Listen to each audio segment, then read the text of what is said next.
Assalamualaikum dan selamat sejahtera to all my beloved student out there. Okey, awak masih lagi bersama saya Mr. Ahmad, cikgu matematik awak, dan ini adalah video untuk subjek mathematics dan dia lain sikit daripada video-video sebelum ini Sebab apa? Hari ini Mr. Ahmad, saya tak nak ajar silibus silibus semua dah penuh dah dalam YouTube channel e-tuition kita. So saya nak buat different sikit hari ni. Ni tak nak buat apa kan? Sekali korang tengok kat depan tiba-tiba apa benda ni kan? Ada gambar rajah ni. Hari ini lain sikit. Hari ini kita nak buat a very short video berkenaan dengan past year paper. So kita tengok macam mana how we actually going to tackle a past year question. So hari ni the video is very special. So it's about the past year revision. Saya by the end of this video awak akan at least tahu the basic concept of ataupun awak ada sedikit idea macam mana soalan past year question sebelum-sebelum ni supaya kita dapat belajar daripada past year sebelum ini untuk dapat kita jawab past year yang masa hadapan. Apa benda tu? Okay, so anyway, okay, tanpa membuang masa, kita ada kat depan ni. So awak akan nampak macam, oh this is apa benda ni? Apa benda? Mana soalan dia? Okay, soalan seperti berikut. Dalam rajah 7 garis lurus PQ selari dengan garis lurus RST. O ialah asalan. Okey, soalannya cari A persamaan garis lurus RST dan soalan B adalah pintasan X bagi garis lurus RST. Okay, so let's go to our first question. Soalan A. Soalan A adalah kita kena cari persamaan garis lurus RST. Macam mana kita nak cari garis lurus RST? Maksudnya kita nak cari equation. Okay, so guys, ini adalah silibus tingkatan 4 iaitu DAL. Dia jatuh bawah chapter 5 KBSM. Okey, dia adalah chapter 5 garis lurus dan awak by the time awak tengok pasal garis lurus, awak dah ada basic knowledge berkenaan dengan garis lurus. Maksudnya awak tahu formula keceronan, awak tahu macam mana nak cari formula garis lurus dan sebagainya lah. Sebab chapter 5 ni dah ada banyak sedikit sebanyak formula. Tapi tak apa, saya akan guide korang satu persatu. Okey, this is the example of past year question. Saya dah summary semua. So sekarang ni korang kena tahu yang kita nak cari persamaan garis lurus RST. Okay, so kalau awak lihat dekat sini, kita ada garis lurus RST. Okay, so macam mana kita nak cari garis lurus ni? Okay, sebelum tu dalam soalan, adakah dia bagi tahu QP dan RT adalah selari? Ya, dia ada bagi tahu garis lurus PQ selari dengan garis lurus RST. PQ dengan RST adalah selari. Okey, so kelas, if let's say korang nampak je garis lurus itu adalah selari, ada satu benda yang sama. Apakah bentuk? Apakah dia?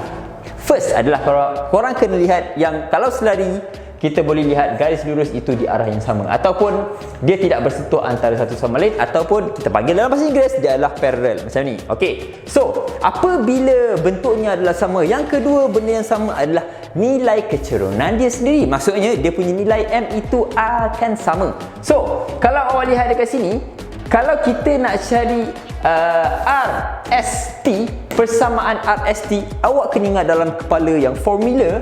Oh, laju sangat. Kita buat pelan-pelan. Kita jawapan kita. Awak kena tahu yang persamaan garis lurus mestilah Y sama dengan MX plus C. Saya selalu tekankan kat student saya yang ada dua komponen yang sangat-sangat penting dalam persamaan garis lurus, iaitu M dikenali sebagai keceronan dan juga C dikenali sebagai pintasan Y. Okey, so sekarang kalau kita nak cari M untuk garis lurus RST, saya tulis dekat sini RT je lah sebab R sampai T. Okey, kita nak cari keceronan, kita perlu dapat satu nilai X. Oh sorry, not satu kita kan ada 4 nilai. X1, X2, Y1, Y2. Okey, so daripada garis lurus kita boleh lihat dekat sini kita hanya ada satu X dan satu Y sahaja. kita tak cukup untuk dapatkan nilai M kita. Sebab apa? Formula M kita, siapa yang tak faham tolong salin ataupun tangkap ataupun script capture Ini sangat-sangat penting. Okey, so Y1 tolak Y2, Y2 tolak Y1 sama X2 tolakkan dengan X1. Okey.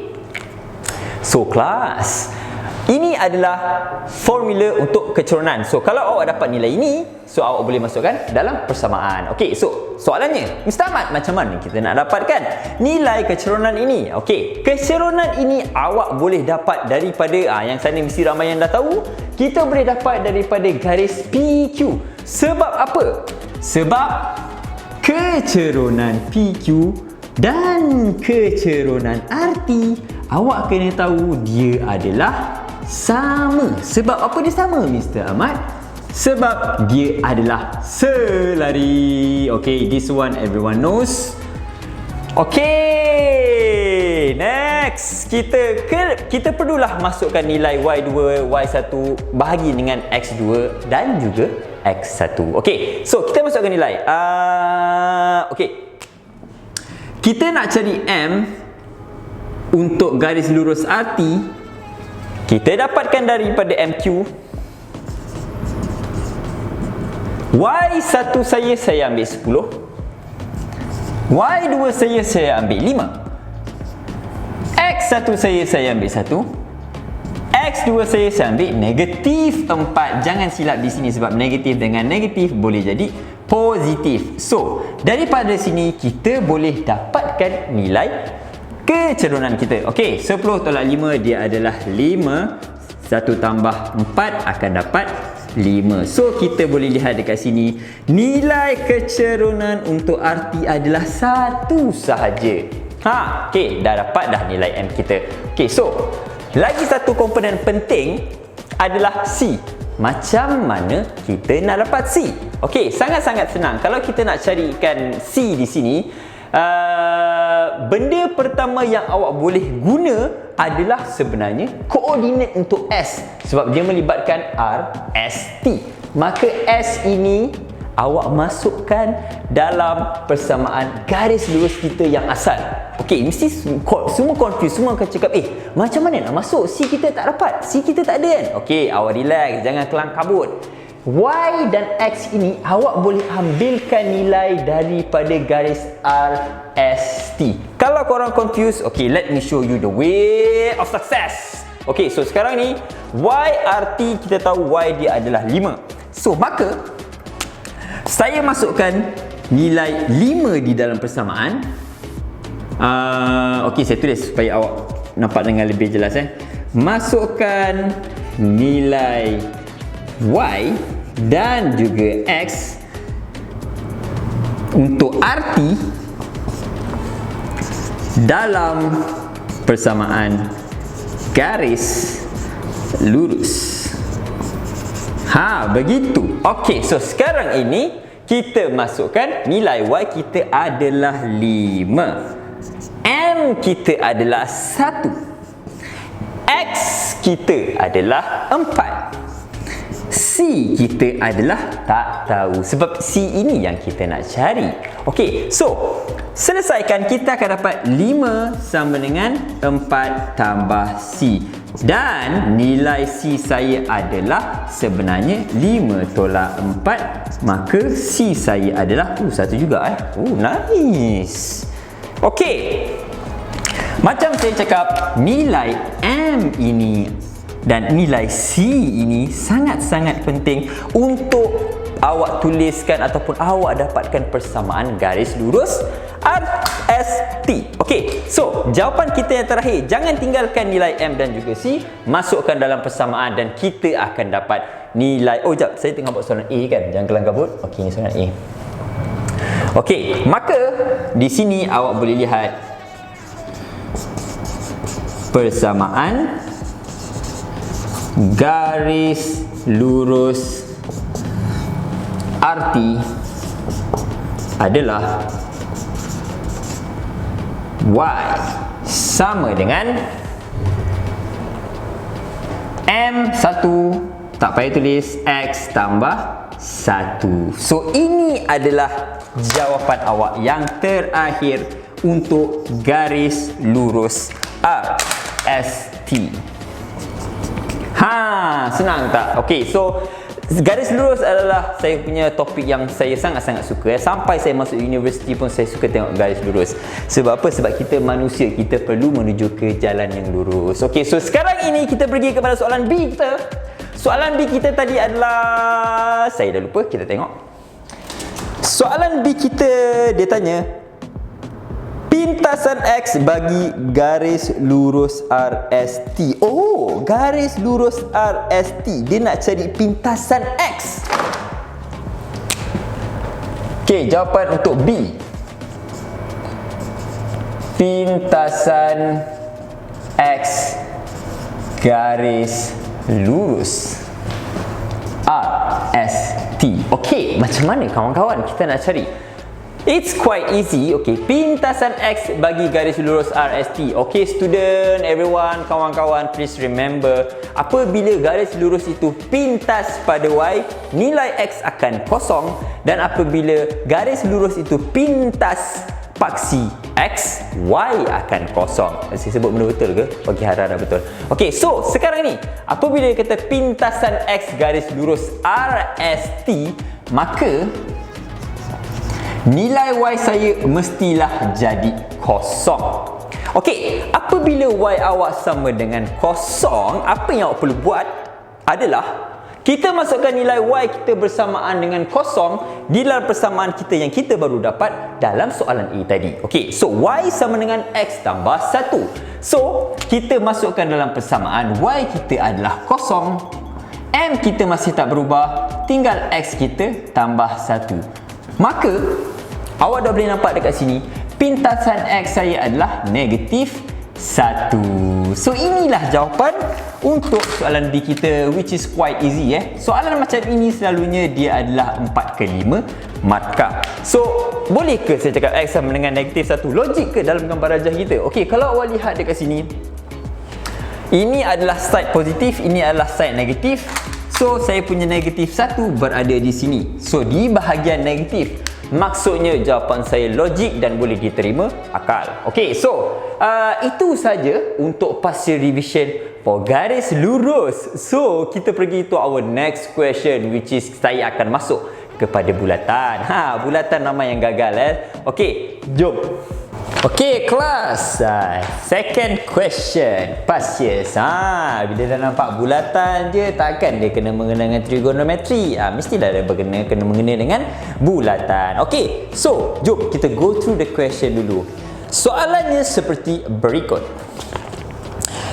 Dalam rajah 5, PQR ialah bulatan dan POR ialah sukuan bulatan dengan pusat sepunya O. OSQT ialah bulatan dengan ST sebagai perimeter. ST sebagai diameter. Menggunakan pi sama dengan 22/7, hitung perimeter dalam cm rantau yang berlorek. Dan soalan B adalah luas dalam centimeter square rantau yang berlorek. Okey kelas, is quite clear daripada soalan kita boleh lihat dekat sini.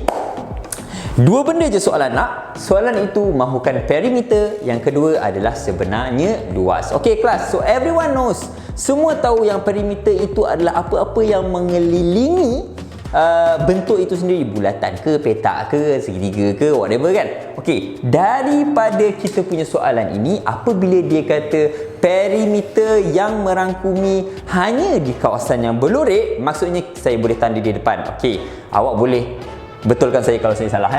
Okey, yang first adalah ini, satu daripada O ke R, R ke Q, Q ke P.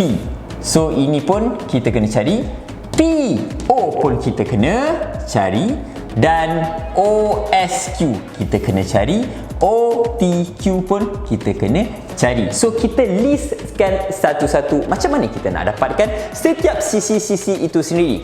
Okey kelas, kita cari yang lebih mudah. Yang tak payah gunakan formula dan kita tak payah guna otak. So daripada sini kita boleh lihat panjang RO, kita boleh cari panjang RO ini adalah radius ataupun jejari kepada bulatan yang penuh ini. So kalau awak lihat berapakah jejarinya? Daripada soalan dia tak bagi. Dia hanya bagi diameter untuk bulatan SOTQ. Okey, so ini adalah 14 dia punya diameter. Tapi kalau awak lihat di sini, diameter ini sebenarnya bersamaan dengan jejari untuk bulatan ini. So apabila diameter ini 14, maksudnya RO adalah 14, OP adalah 14. Okey, yang ini kita tak payah cari, sangat-sangat senang. Okey, so kita pergi kepada lengkuk-lengkuk yang kita nak cari. Okey, so sekarang ni kelas, saya nak cari lengkuk daripada R, Q ke P. So saya tulis dekat sini, lengkuk R, Q dan P. Okey kelas, kalau awak lihat di depan, lengkuk kita kalau awak lihat, dia hanya merangkumi bulatan itu 3/4 daripada keseluruhan. Macam mana saya tahu? Mr. Ahmad macam Mr. Ahmad tahu yang sebenarnya dia adalah 3/4. Tips dia adalah awak boleh lihat sudut yang diberi ini adalah 90 dan satu bulatan penuh adalah 360. Maka 90 ini tidak diperlukan. 360 tolakkan dengan 90, kita dapat 270. Okey, so kelas, apa yang saya nak buat dekat sini adalah kita kena tahu formula untuk cari kita panggil lengkuk. Formula lengkuk kalau kita nak cari adalah sebenarnya 2 pi R, betul? Ataupun 2 pi J. 2 pi J. Okey, ini awak nak cari lengkuk keseluruhan bulatan. Tetapi saya tak nak keseluruhan. Saya nak berapa? 3/4 saja. So, kita darabkan dengan 3/4 sahaja. Macam gitu. Okey, so sekarang ini kalau awak lihat 2 pi J, jejari kita dah tahu dia adalah 14. Maka kita masukkan dalam formula kita.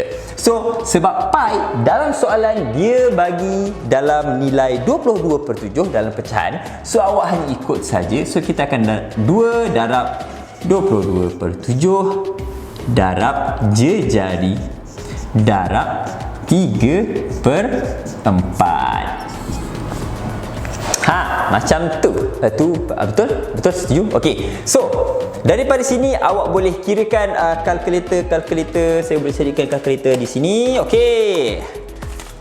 Apabila awak masukkan di dalam kalkulator awak 7 darab 14 darab 3/4, maka awak dapat 66 je. Okey, 66 cm. Okey, saya akan highlight supaya awak akan nampak sebenarnya apa yang kita nak kena jumlahkan nanti. Sini. Ini. Okey, next. Belum habis lagi. Okey. Kita nak tahu lengkuk ini juga. Ini bukan lengkuk, maksudnya perimeter bulatan kecil ini sebab dia merangkumi kawasan yang berloret juga. So maksudnya untuk bulatan penuh ini, Masya Allah senangnya kita guna formula 2 pi J juga, sama juga So kalau kita nak cari kita panggil apa tadi, lilitan bulatan untuk yang kecil ini, A, B, C, D, E, F, G, H, I, J, K, L, M, N, O, P, O, P, Q, O, P, Q, O, P tak ada P sebenarnya O, S, Q, T. Okey, guna 2 pi J, masukkan nilai jejari dia bukan 14. Jangan buat kecuaian lazim. 14 adalah diameter, kita kena bahagikan dengan 7 supaya kita dapat dia punya jejari sahaja.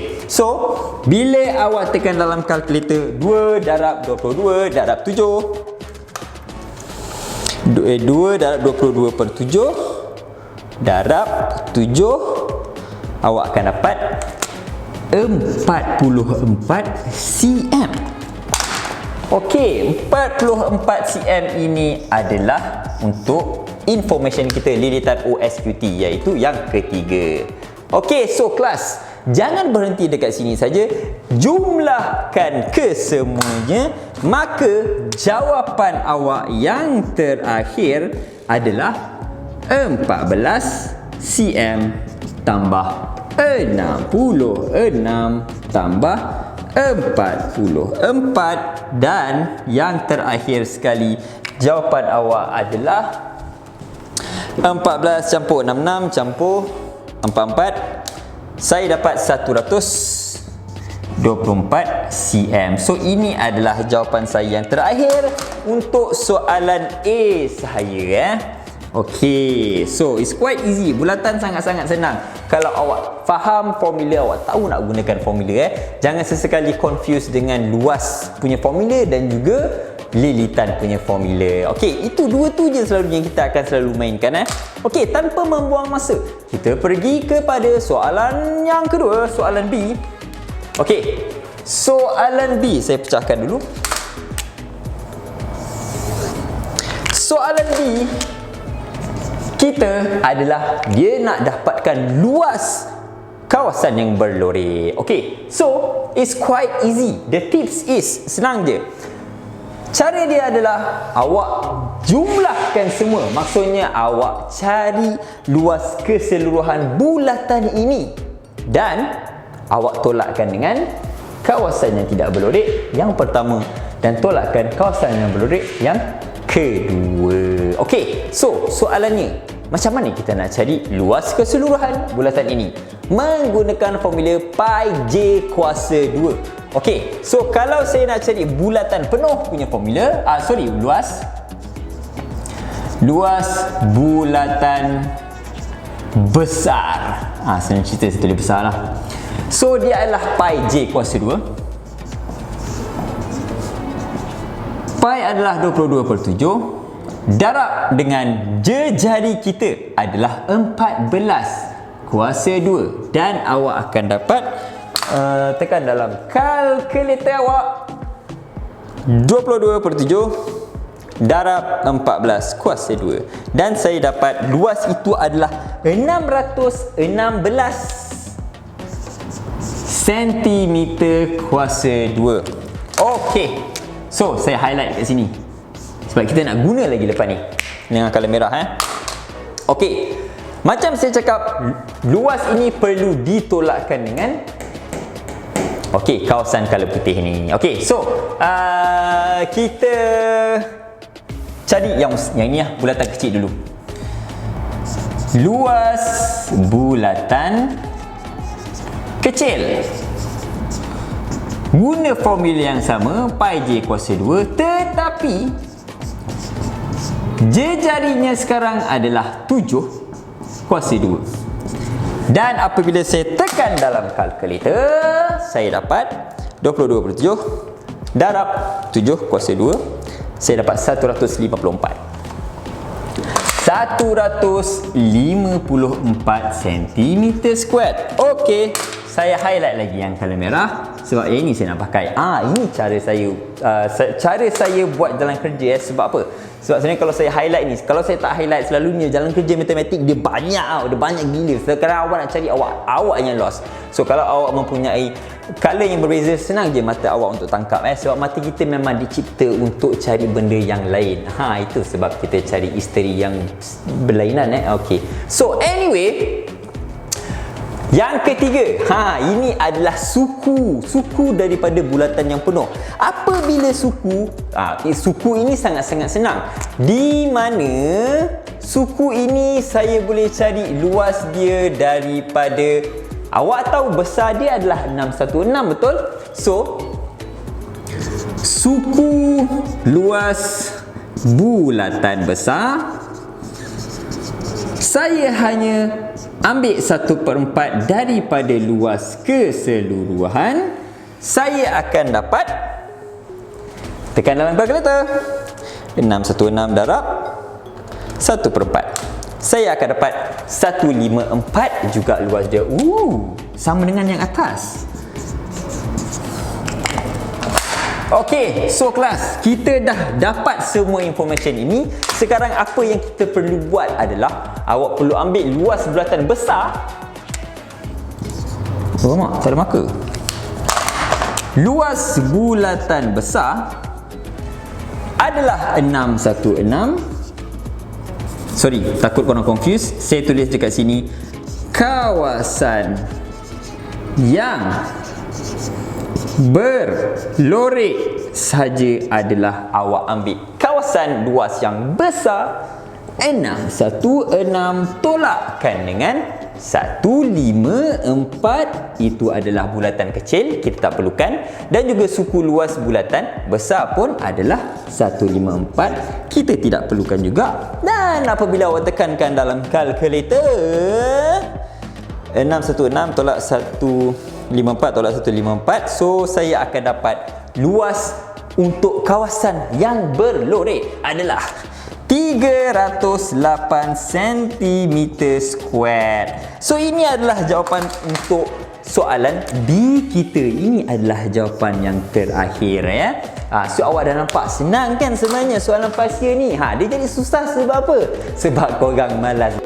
Okay, so terlepas. Okay, so anyway, itu saja daripada saya. 2 soalan pasir yang kita buat pada video kali ini. So kalau awak tertunggu-tunggu untuk pasir soalan-soalan pasir yang seterusnya, so please subscribe on our eTution channel. Then if you like my video, please click like. And if let's say you want me to improve more on my teaching, please comment. And if you, let's say you have yang benda yang korang tak faham, thing that you don't understand, that is not so clear to you, you can comment too. Okay, so I'll see you guys on the next video, and kita akan bincangkan pasir-pasir yang lain. Okay, see you on the next video. Bye bye.